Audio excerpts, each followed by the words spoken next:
Hey YouTube world, Harvest is plenty. Thanks for stopping by to check out the video. Please don't forget to like, comment, share, and subscribe. So, is this the way they're going to bring down the banking system? I don't know. But it's very interesting. Guys, there's a lot going on, and I can't keep up with everything. But when I hear breaking news that I think you guys should know, I'll get a video, I'll make a video about it and post it and put it up for you. So today we're going to talk about LockBit 3.0. So there's this group, this hacker group, LockBit 3.0.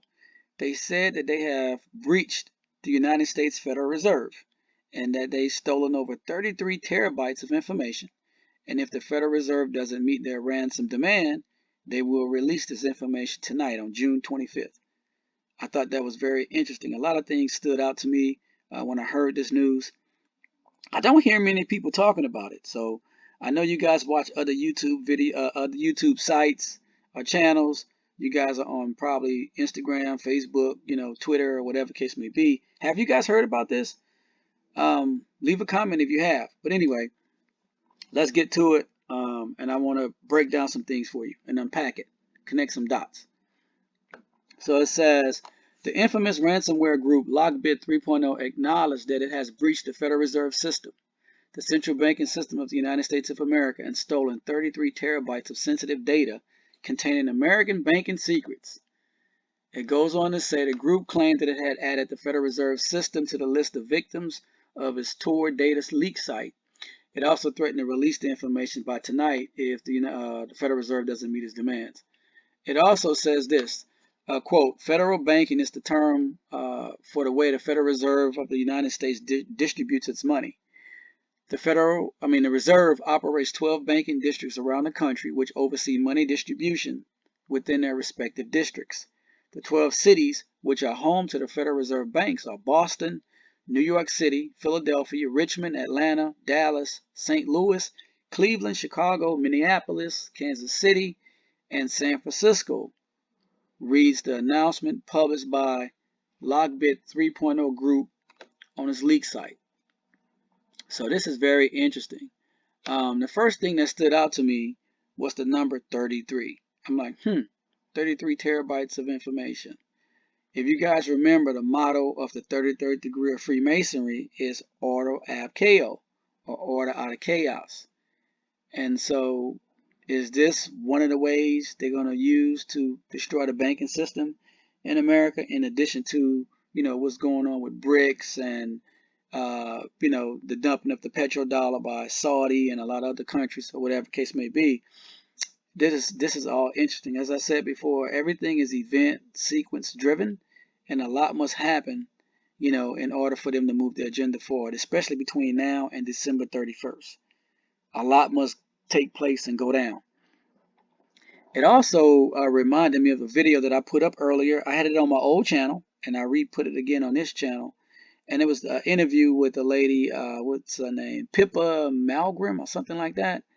She said that her dad was involved with maybe Nixon presidential campaign, or was his advisor, or one of the presidential advisors.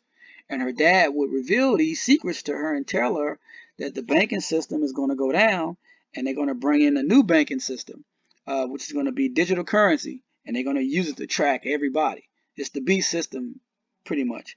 But she said that this stuff was going to happen. And in 2022, she said, well, we are on a cusp of that taking place. So maybe this ransomware attack, it could be true, it could be fake, it could be a lie. It could be the Federal Reserve and the bankers releasing information on their own to allow the banking system to implode. Who knows? I don't know. But you should keep an open mind about what's going on with this grand conspiracy to bring in the beast system. But let's cut to this interview with the lady Pippa. It may be a bit late for that. I remember talking to an Australian diplomat at one point about this break between the US and China, and said, both sides are going to say, whose team are you on? And he said, our job is to make sure the question never arises. But the question has arisen. And so I think we have to go deeper, and it's not about the US versus China. It's about what underpins a world order is always the financial system. I was very privileged. My father was an advisor to Nixon when they came off the gold standard in '71, and so I was brought up with a kind of inside view of how very important the financial structure is to absolutely everything else.